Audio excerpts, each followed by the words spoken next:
I'm delighted to welcome Huilin Gao to the podcast. Huilin is a professor in the Department of Civil and Environmental Engineering at Texas A&M University, our rival. And Huilin has received many honors and most recently became a fellow of the American Meteorological Society in 2025. And her research covers a wide range of topics, but mostly hydroclimatology, and her focuses on reservoir storage and particularly evaporation at regional to global scales using remote sensing tools and modeling analysis. Thank you so much, Huilin, for joining me today. Thank you, Bridget. Thank you very much for having me. So, Huilin, we're both here in Texas, and it's an interesting state and relies heavily on surface water. I guess in 2023, the Texas Water Development Board indicated that about 40% of the water use in the state was from surface water. So that was about 6 million acre feet relative to total water use of 15 million acre feet. So much of this water is derived from reservoirs. Texas only has one natural lake, Caddo Lake. And so many of these reservoirs were built after the 50s drought. So from about mid-60s to mid-70s was a big push on reservoir construction. And if you look at the water use in the state, Austin depended on the Highland Lakes, Dallas-Fort Worth, lots of reservoirs in Houston even. So the total reservoir storage capacity in the state is 31.5 million acre feet, and that's about twice the water use in the state. If we take 2023 data, 15 million acre feet is how much we use. So we're in fairly good shape at the moment with the reservoirs, right? It's about 75% almost full. So, Huilin, can you describe, the spatial variability, temporal variability in reservoir storage, and give some background to the listeners? Okay. So Texas, there's another fun fact. Bridget, you mentioned there's only one natural lake. The other fact is that Texas is a state with the largest number of reservoirs. According to the National Dam Inventory, there are over 7,000 dams. And this conservation storage capacity you just mentioned, it's mainly from these 189 large reservoirs, with the smallest still larger than 5,000 acre feet. So if you look at the distribution of the reservoirs and reservoir storage, this is clearly related to the weather and climate in Texas. We all know that we have a very large precipitation gradient from the west to the east. East can have like about 1,400 millimeter rainfall, and west is like 300, 400 millimeter. So you see that most of the reservoirs are clustered to the east portion of Texas and a bit further north compared to the south part. And as you said, that right now the reservoirs, thank God, is in great condition, most of them. And this, in addition to this storage variation, this storage variation is primarily driven by the seasonality. Like Texas has two rainy seasons. Right now we are in the spring, and then there's fall, and during summer is the drought season where lots of storage lost through evaporation. And there's also large interannual variations, such like the 2011 drought, and then we, like 2015, 16, 17, we had continuous years of flooding events. So large variations. Back to what it's like now is that among the good news, there is this low storage line. If you start from the far north of Texas, and it's like a curve all the way drawing down to Corpus Christi. Those reservoirs along that line, the actual storage actually quite low. Oh, right. Yeah. So, Corpus Christi was in the news recently.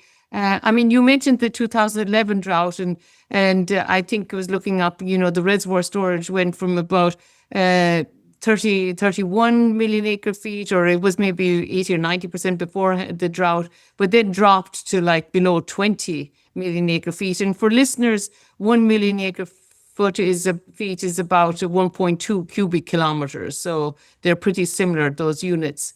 And so that 2011 drought, it stayed low. 2011 was the most extreme year, but then those reservoirs didn't recover until about 2015, which was the wettest year on record in Texas, but slightly greater than 1941. So, but Corpus Christi has been in the news recently with their reservoir storage issues, and there was a nice NASA website showing, the large decline in storage recently in those reservoirs. Can you describe that a little bit, Huilin? Yes, sure. Yeah, how about this? I can compare the 2011 drought with the current drought going in Corpus Christi. As you mentioned, that the 2011 drought is so significant, and it actually represents the most severe single-year drought ever happened in Texas. If you look at the annual rainfall across Texas, and for 2011, it's about half compared to climatology. And I actually came to Texas A&M in 2012. But when I first got here, all I heard is about 2011 drought. It was, so much impact. And I heard about, people talking about 2011 drought until 2015, as you mentioned, that there's serious flooding that ended the drought. But 2011 drought brought down the storage capacity significantly. It did not hurt too badly to the reservoirs to the east side, but places like where you are, Austin, like Lake Travis and Lake Buchanan, like storage or record low. It took 5 years to recover. And in short, 2011 drought is a statewide drought. I still remember that you published a paper in 2011 using the GREASE satellite to look at the terrestrial water storage, and it's red everywhere. So yeah, that's the 2011 drought. And let's look at this ongoing drought in Corpus Christi. So Corpus Christi has these two reservoirs, Lake Corpus Christi and Chocanon Reservoir, is down to the end of the curve. In fact, if we go up a little bit, right now, San Antonio River Basin also suffering drought, and they have a Lake Medina, also with the storage in single digits.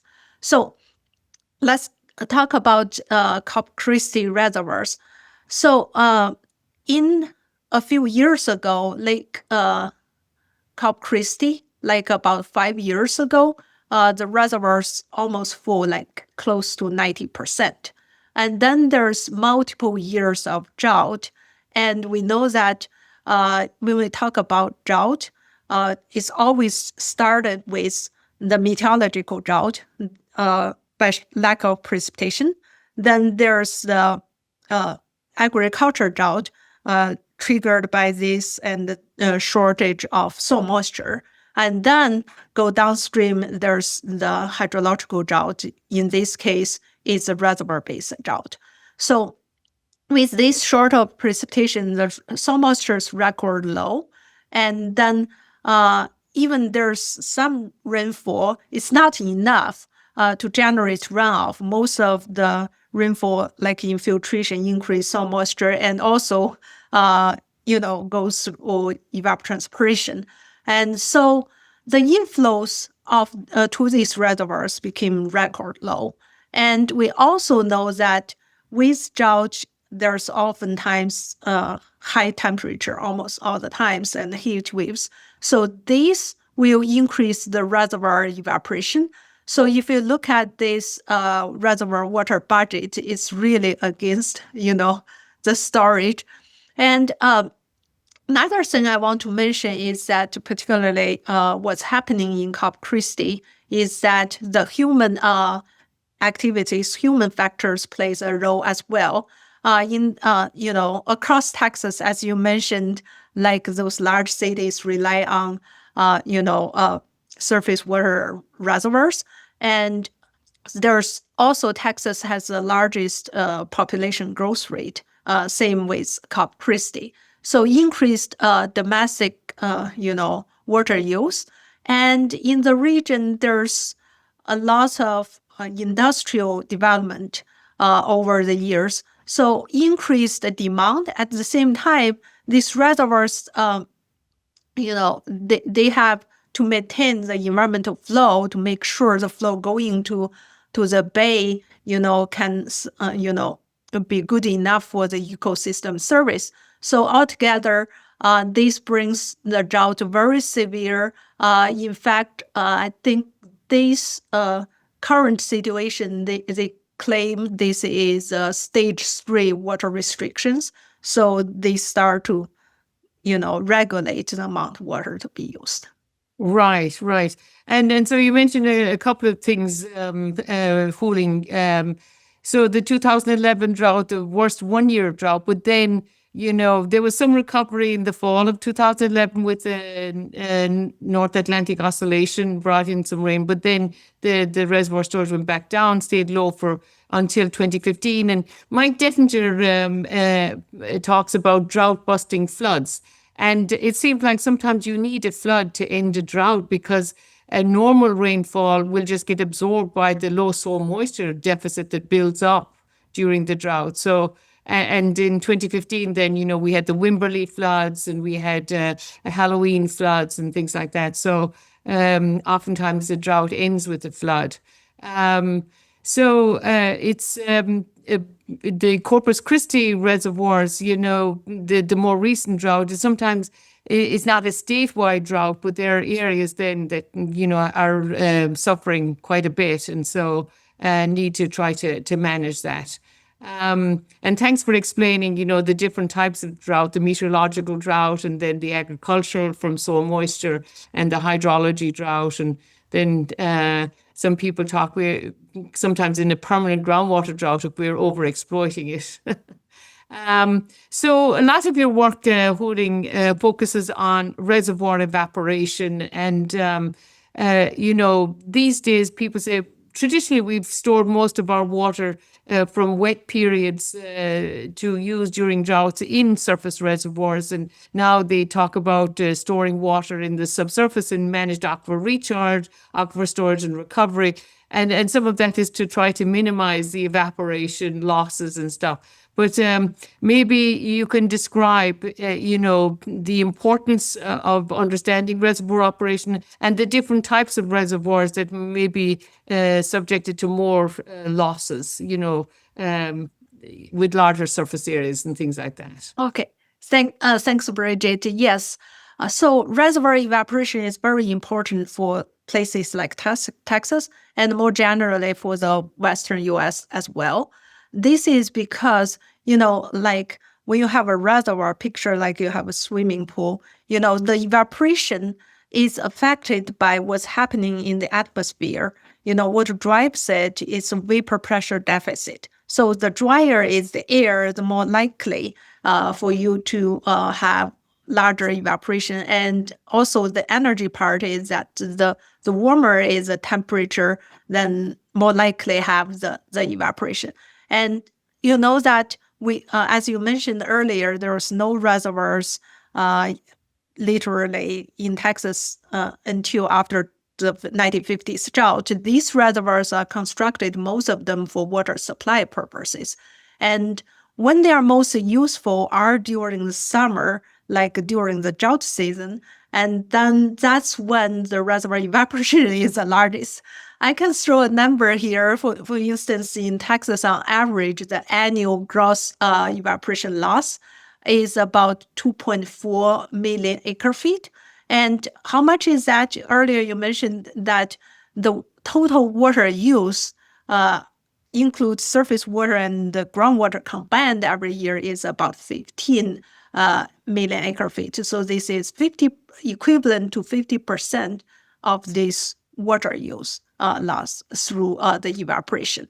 And this reservoir evaporation is most significant during the drought years or drought seasons. When the water reservoirs are managed, they are looked at, what comes in, what leaves the reservoir, right? Evaporation is this invisible loss. And then there's also precipitation. So we use this term a lot, is net evaporation, is the evaporation minus the precipitation. So in good years, wet years, then even you lose a lot of water through evaporation, you gain a lot from precipitation, so you're good. But during drought years, it's the opposite, that you have a shortage of precipitation and you have extra amount of evaporation loss. And going back to the reservoir storage, we talk about, the distribution of the reservoirs. They are driven by the precipitation gradient. But if you look at the reservoir evaporation rate map, it goes the opposite way. It's the places where it doesn't get enough rainfall, means like they have arid, semi-arid conditions. They have the largest evaporation rate. This causes the thing is that I always compare like reservoir storage, like your savings. Like when you don't have lots of savings, your expenditure, rate is very high. And you mentioned that, like, talk about different types. In general, in addition to the rate, there's also the surface area. So what we really care about is the reservoir evaporation volume. This is one thing. So larger reservoirs tend to lose more. And then different functions of the reservoir functions oftentimes is associated with the shape of the reservoirs. For instance, like for hydropower generation, there are lots of these reservoirs called run on the river. In general, they are fairly full because you need that elevation potential to generate hydropower. And those type of reservoirs, they usually don't have too much like evaporation issue, like there's evaporation, but it's not a concern. But these water supply reservoirs, like in Texas, the topography is fairly flat. The reservoirs relatively shallower. These are the places that we need to be extra careful with the reservoir evaporation. Actually, the agencies are very cautious about how to account for reservoir evaporation. Right. And Huilin, I like your bank account analogy, because I think, you really need to look at all the inputs and the outputs and to understand the budget and precipitation levels or rainfall levels and evaporation and all those, and then how much water you're diverting for use and things. And, you mentioned the precip and temperature gradients in Texas. I mean, I really think of Texas as a template for the US because like the 98th or 100th meridian goes through the center of the state. And, we kind of like an analogy for the entire US. The eastern US is humid and the western US is semi-arid. And so we're a good field model for the US, I feel. So traditionally, we've relied on pan evaporation to estimate evaporation and did that for decades. Can you describe that a little bit, just to give context to the more advanced approaches that you've been using recently? Okay. So, at Class A evaporation pan is commonly used by National Weather Service, not just for measuring, like representing reservoir evaporation, but also for evapotranspiration in general. So what's a Class A evaporation pan looks like? I always call it's like a large-sized bird bath. So it has 4 feet diameter, 10 inches in depth, and is installed on a wooden platform on the ground. It's a metal containers, the wood prevents the heat transfer between the pan and the ground. So typically, how you take the measurements is like a rain gauge. You start with the same water level every day, and you check and you factor in if there's rainfall or not. And the advantage of evaporation pan is that it's fairly simple, easy to install, and inexpensive. And again, decades of record is very helpful. And there are limitations. Picture this, how we can use this evaporation pan to represent the large reservoirs or lakes, right? Typically practice, they use some empirical coefficient. When you say coefficient, generally means they are fixed, right? But we know that every reservoir is different. They have different bathymetry, they have different sizes, and different depths is very important because that affects the heat storage. But the evaporation pan does not represent the heat storage effect, meaning that you put an evaporation pan back to that, even next to the swimming pool, you know that with next to each other, they don't have the same evaporation, right? And so the location also matters a lot. And even this instrument is relatively cheap. We don't have many of those. In Texas, both the national, the NOAA has, a number of, like about 18, and Texas Water Development Board installed another 64 evaporation pans. But we all know Texas is large. So if you divide this number 82, divide the surface area of Texas by this 82, what we get is that we have one evaporation pan every 3,280 square miles. What does that mean? That means almost exactly you have one evaporation pan in 10 sizes of the city of Austin. So very, very little. And you know that in Austin, there are the Highland Lakes. There are so many of them, and they are different, right? And so what the data is used, because they are not evenly distributed, like Texas Water Development Board generated this graded reservoir evaporation data. It's 1 degree by 1 degree, which is this one grid cell is equivalent to, again, 12 sizes of Austin. So this introduced some issues, and the data is monthly.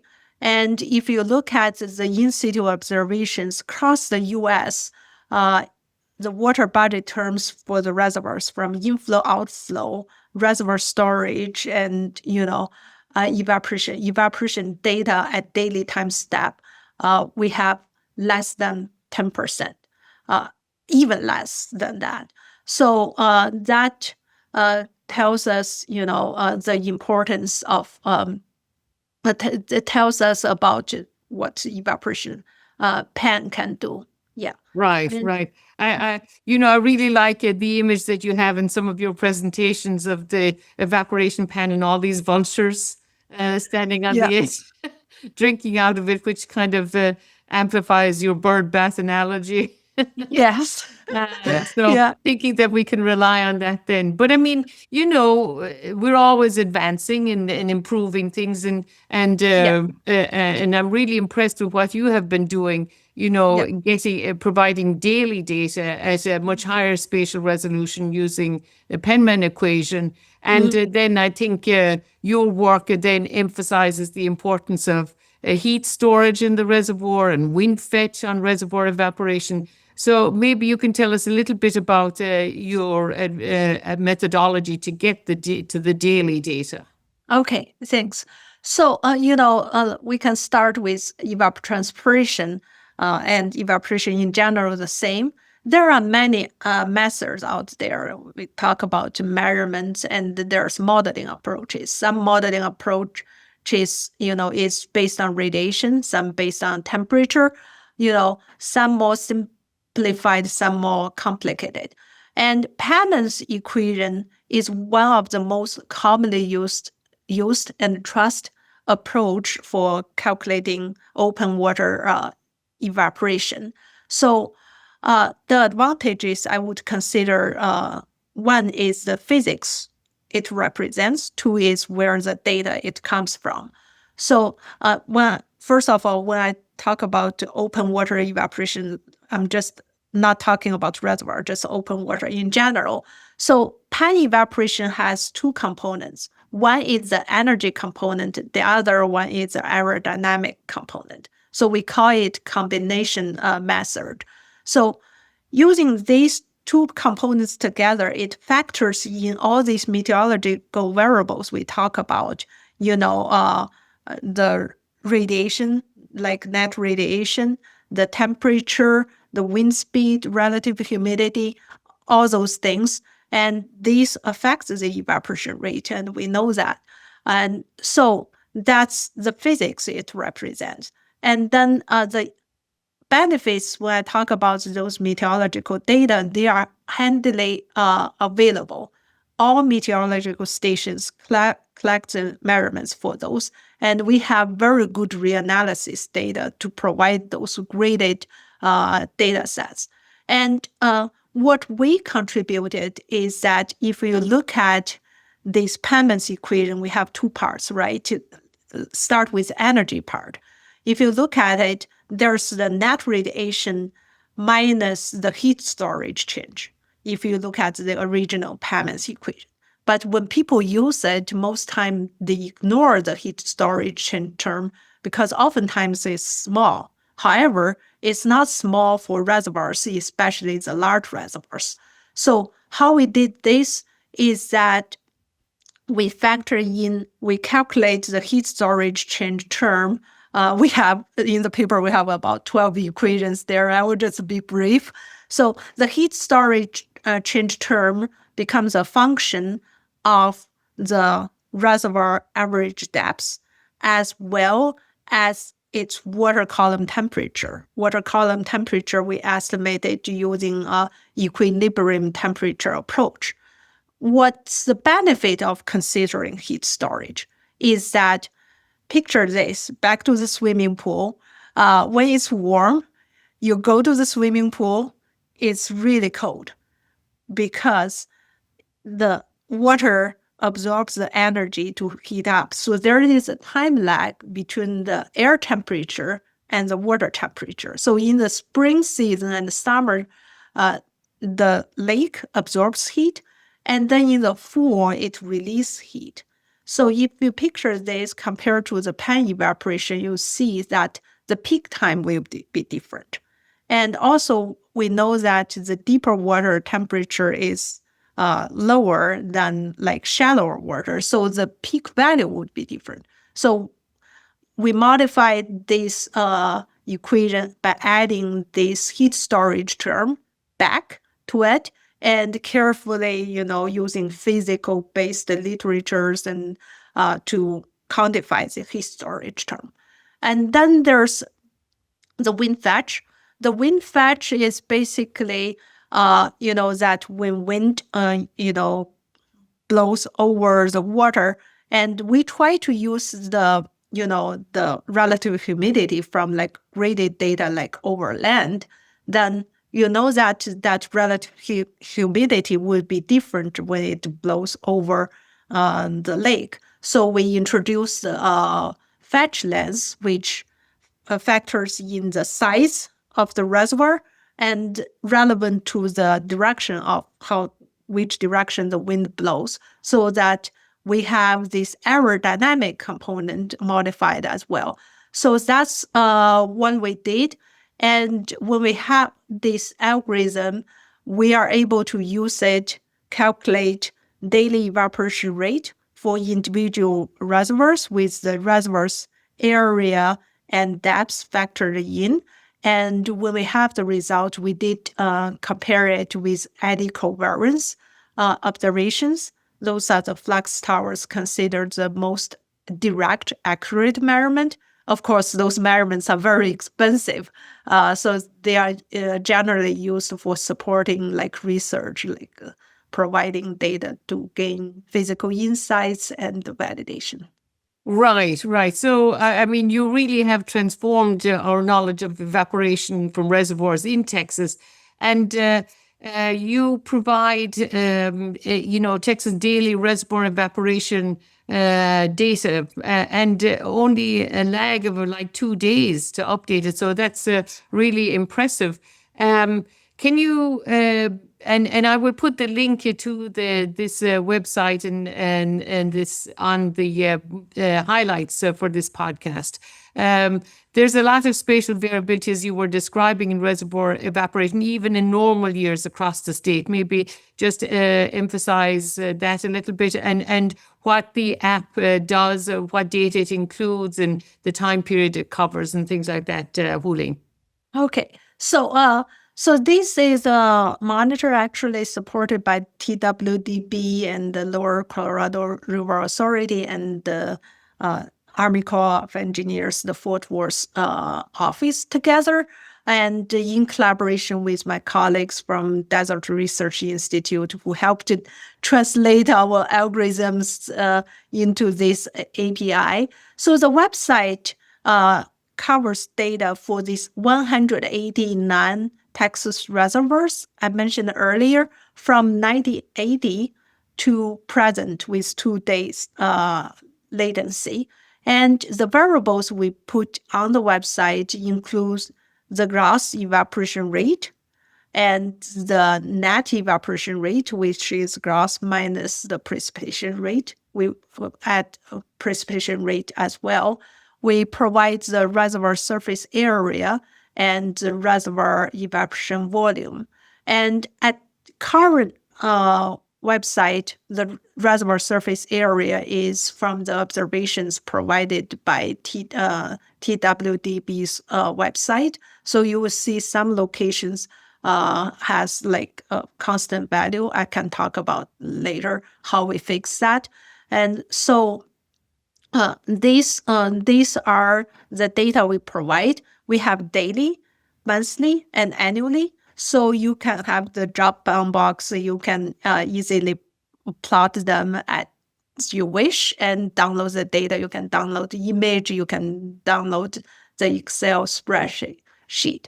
So that's how this website works. And you asked me comment about the spatial variability. So there's very large spatial variability of this reservoir evaporation. As we mentioned earlier, in general, we see the drier, the middle region has higher values than the east side.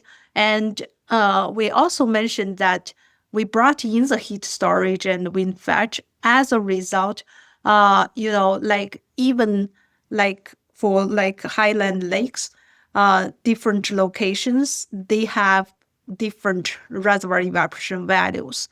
Take an example for instance, in Austin area, you have Travis and you have Petrelican, and one's deeper, one's shallower, then their evaporation rate will be different. The deeper one tends to have a relatively smaller rate, and then the shallower one has higher rate and peaks earlier in the season. And so there's large seasonal variations as well, and the largest variation is the interannual variability. When we going back to during drought years, is very significant.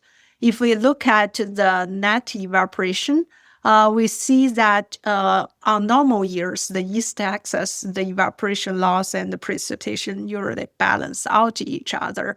But in the west side, there's larger evaporation, about say 3 feet per year in terms of the net evaporation. But if we look at 2011 drought, take central Texas, like where you're at, for example, normal years is about 2 feet net rate evaporation loss, and then during drought 2011 it was 4 feet. So, and remember earlier we said the storage was about 30% during 2011. And then when your storage cut to less than half and your evaporation rate gets doubled, we are talking about net evaporation. So that's really concerning. Yeah. Right. And so it's nice that you had this collaboration with the Texas Water Development Board and the Corps of Engineers and Lower Colorado River Authority.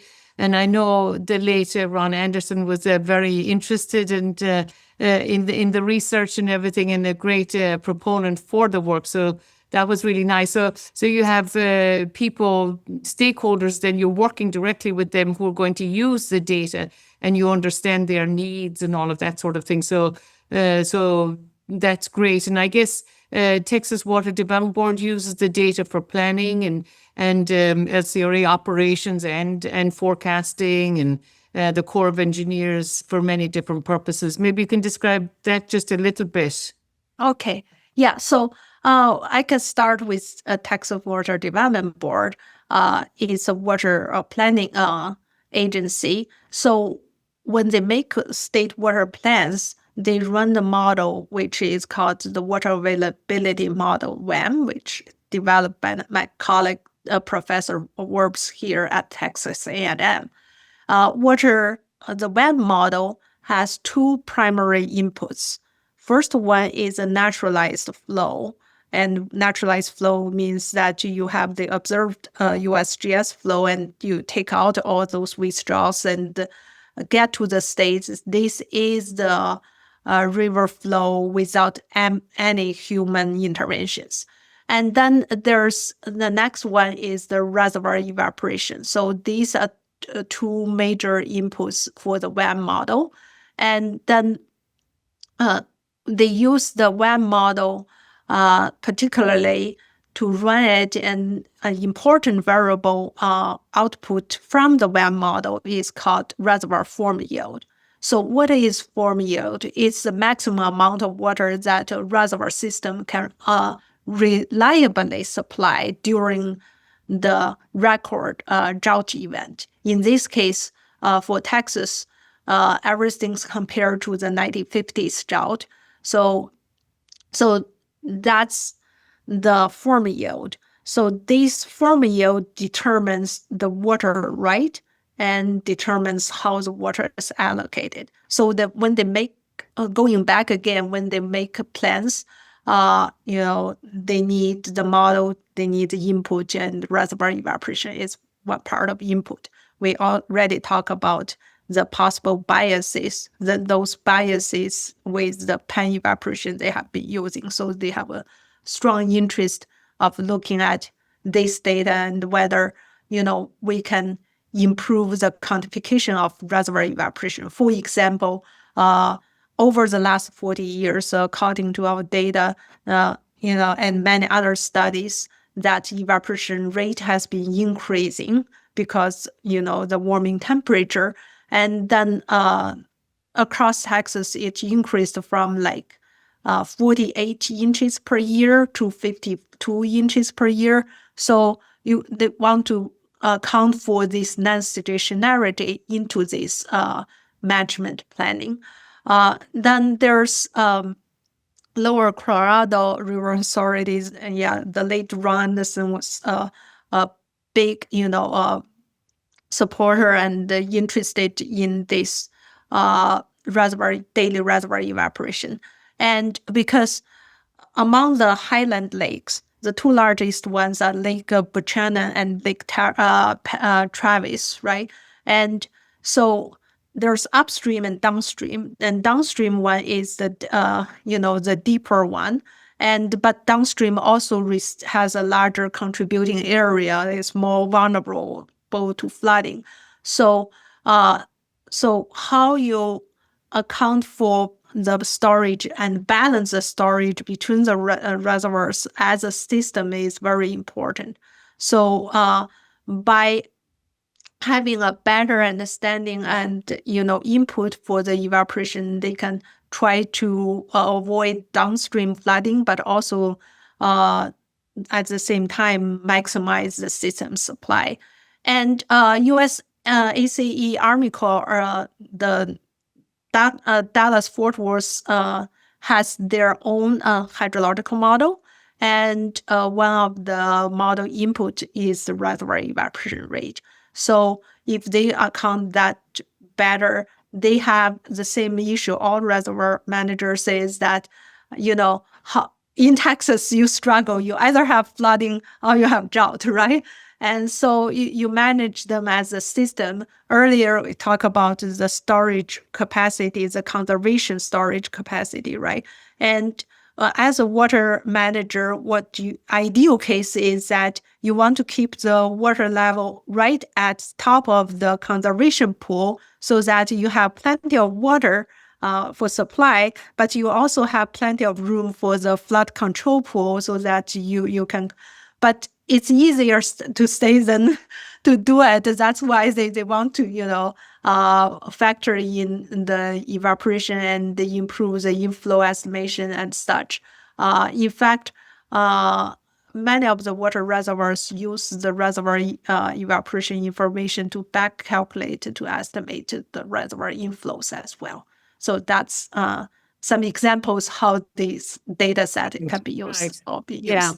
Well, it's great that you're working directly with all of these different groups. And I know Ron Anderson used to say, a 1-year drought is not too bad, but a multi-year drought becomes much more challenging. And then having more reliable information on the losses through evaporation then can help them hopefully manage the systems better. And of course, the Corps of Engineers is very interested in changing the rules and regulations, possibly the term forecast-informed reservoir operations to try to better adapt to the increasing climate extremes that we experience, more floods and more droughts, so to optimize how much we can store.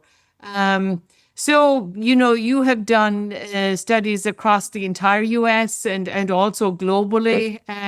So in Texas, you had the bathymetry data and the area data from the Texas Water Development Board, and then you were able to convert the changes in evaporation to volume using those data.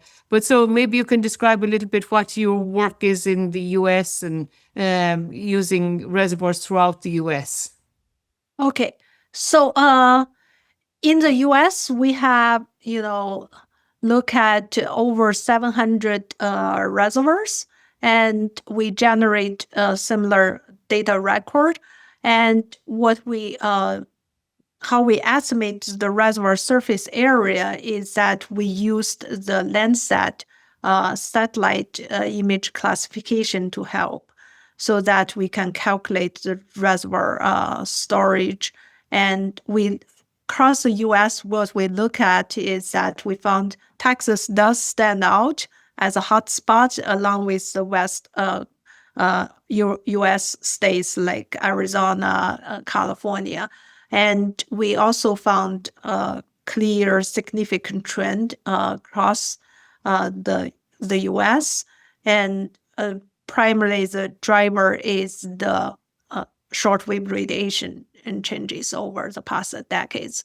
You want to talk about global as well, or just describe a little bit. I think your studies you estimate maybe across the U.S. 34 cubic kilometers per year is the average reservoir evaporation. And that's, putting that in context, then maybe that's similar 90% of the annual water used for public water supply systems and, that sort of thing. And you've done work in Colorado also, I guess, maybe to validate your work, Lake Powell and Lake Mead. And of course, everybody is looking at those these days because of the mega drought since about 2000. And, I forgot to mention, I would really like to put in a plug for the Texas Water Development Board and the water data for Texas and the reservoir storage data, because, you can get the recent data, you can get the long-term data and all of those things. But in many states, or even from the Bureau of Reclamation or anything, you're looking for reservoir storage. It's oftentimes very difficult to get both the recent data and the long-term records and everything. So that's a huge plus. And so your data also provides that for the US, right? You provide the reservoir storage. Yes. Yeah. Actually, our data not just with just, the evaporation. We are working on daily reservoir evaporation monitor for the Western US. So we have a similar website actually developed. We have not really publicly, say release, but it's ongoing and with 2-day latency. Yes, as you mentioned that across the U.S., like take Western U.S. as example, all these states together, we look at there's nearly 500 large reservoirs. Over 300 of them don't really have the in situ complete data like elevation storage area. So this really affects our capability of managing these reservoirs. Earlier we talked about, like Dallas-Fort Worth or, Lower Colorado. Reservoirs come as a system.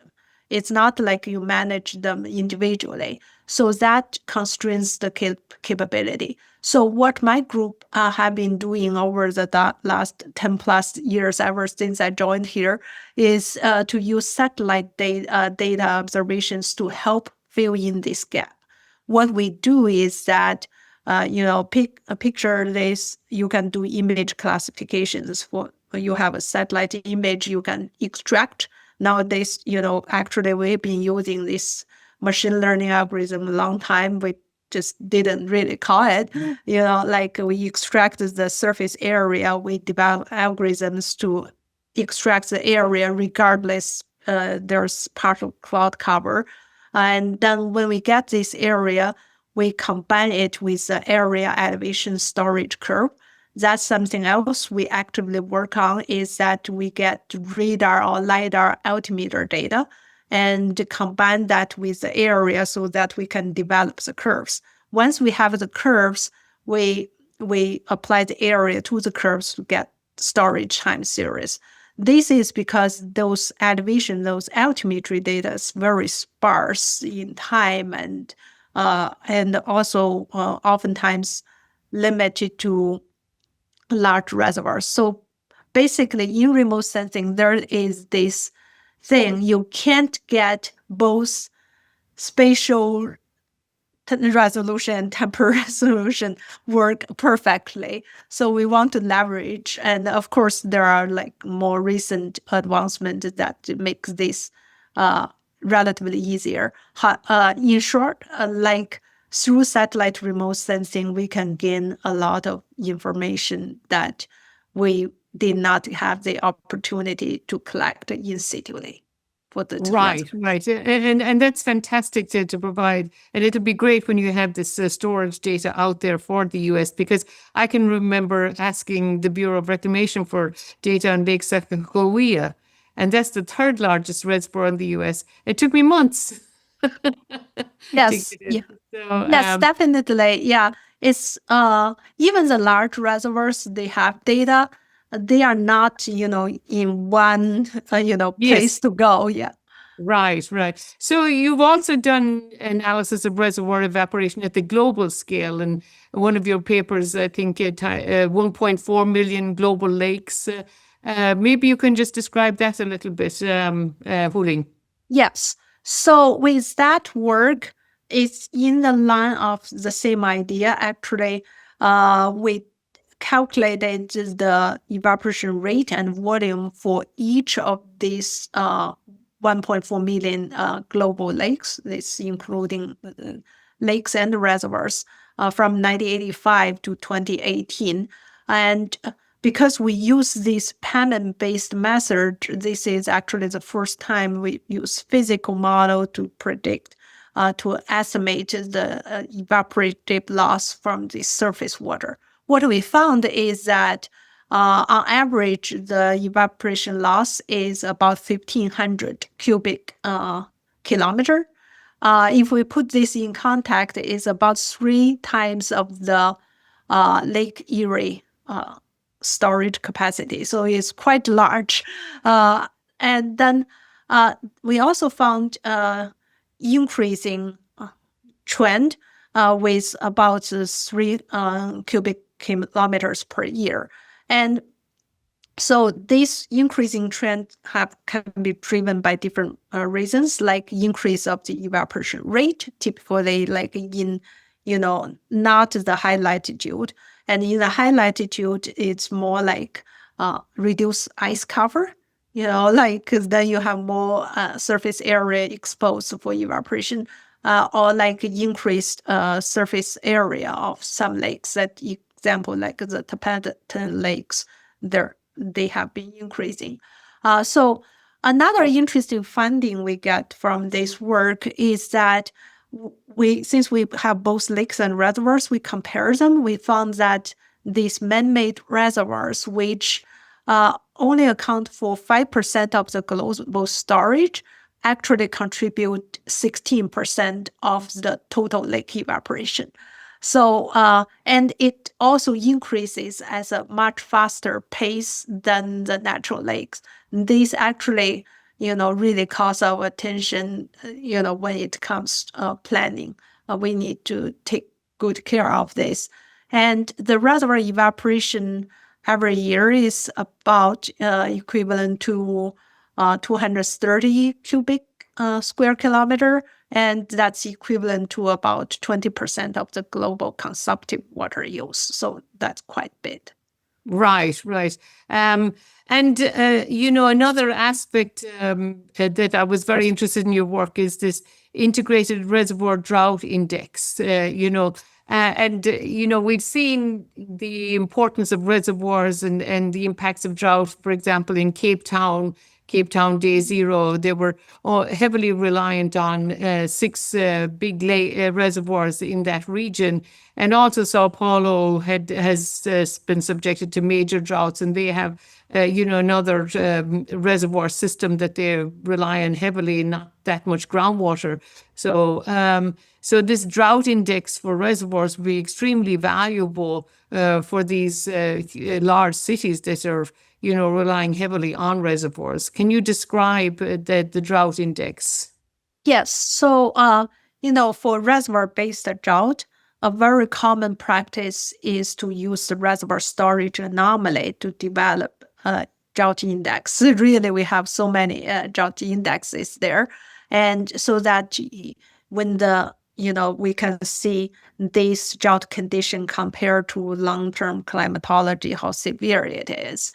And in this work, the reason we brought in the evaporation is because if you look at this, drought is also associated with, oftentimes lead to high evaporative losses, right? And that's very, like the evaporation loss has a shorter persistency compared to the storage. Going back to the very beginning when we said like there's a meteorological drought and triggers the agricultural drought, then hydrological drought, then there's a propagation time. It takes time, right? So, but compared to the storage, the evaporation has a faster response, like much quicker. So when there's a drought onset, if we factor in the evaporation into this drought index, we possibly develop the capability for, early warning of reservoir-based drought. It not necessarily work for all cases, but we did notice for some locations that putting in extra information from evaporation will improve our capability to, estimate reservoir-based drought. And also this kind of inspired that we also develop a global reservoir, water reservoir products using the MODIS and WIR satellite for NASA. And that's a project where we have simultaneous storage and evaporation. So we think, why don't we use it? Right, right. And, there's a lot of advances in remote sensing these days and satellites and everything. And as you mentioned, you've been using machine learning without calling it machine learning for a long time. So what are you most excited about with the recent developments, Huilin, and how is it helping you with your evaporation analyses? Okay, so there are a few exciting things going on. I can start with the remote sensing first. We are really in a year better than ever because, when I first started this line of work about 15 years ago, we used MODIS, which has a resolution of 250 meters, and in combination of radar altimetry elevation measurements, which has a footprint of several kilometers, so you can only capture the large lakes.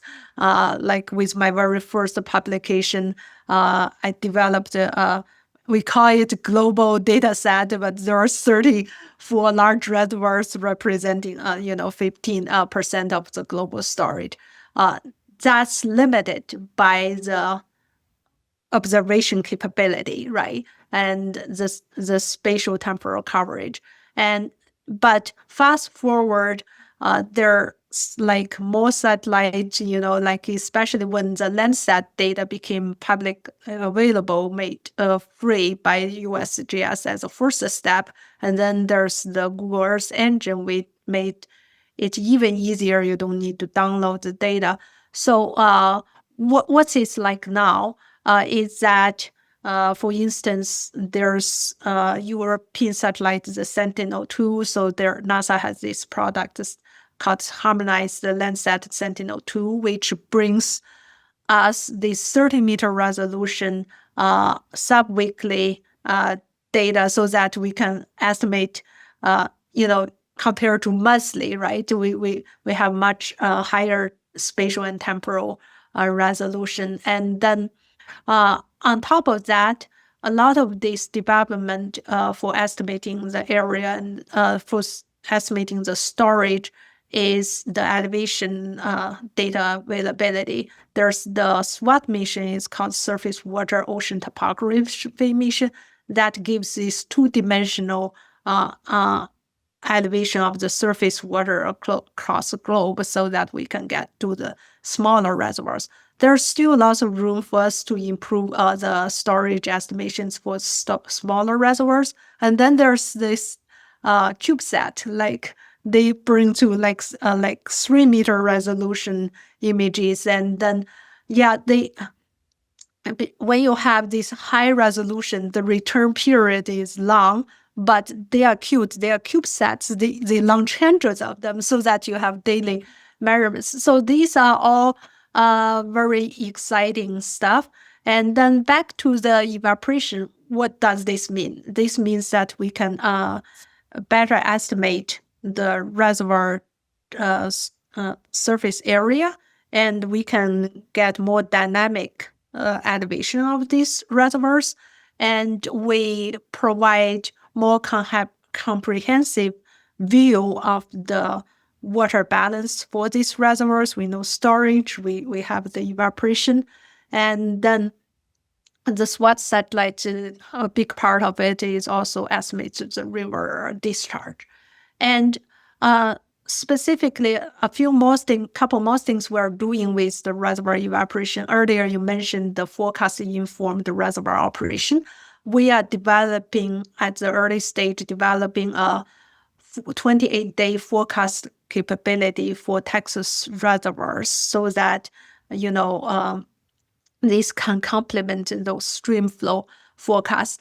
Actually, I'm fairly optimistic about forecasting skills with the reservoir evaporation because, what matters the most is during the drought seasons, and then we don't need to worry too much about the precipitation, and we have much better skills with the other meteorological variables. So that's one thing. And then I mentioned that we are expanding this to Western U.S., hopefully across the CONUS, and with the idea using the remote sensing data to add to not only the surface area, but also the elevation storage so that we can help boost the data availability and hopefully lead to better management. Right. Well, that really is exciting. And, Huilin, with all of these new tools and data sets and everything, we'll just be expecting more and more of you. So you'll never be able to rest. So we can never get ahead of things. The more Maybe, who knows, with the AI. Yeah. Yeah. You just have to turn it around faster and faster. So Yes. our guest today is Huilin Gao. She's a professor in the Department of Civil and Environmental Engineering at Texas A&M. Thank you so much for explaining reservoir evaporation and storage and its importance and drought and all of these things. Really appreciate it, Huilin. Yeah, thank you so much, Bridget. This is a great opportunity to communicate. Yeah. And we will put highlights and script on the website, and also links to papers and data sets and apps and everything, so people can see where the data are available and all that sort of thing. Okay, great. Thank you. Thank you.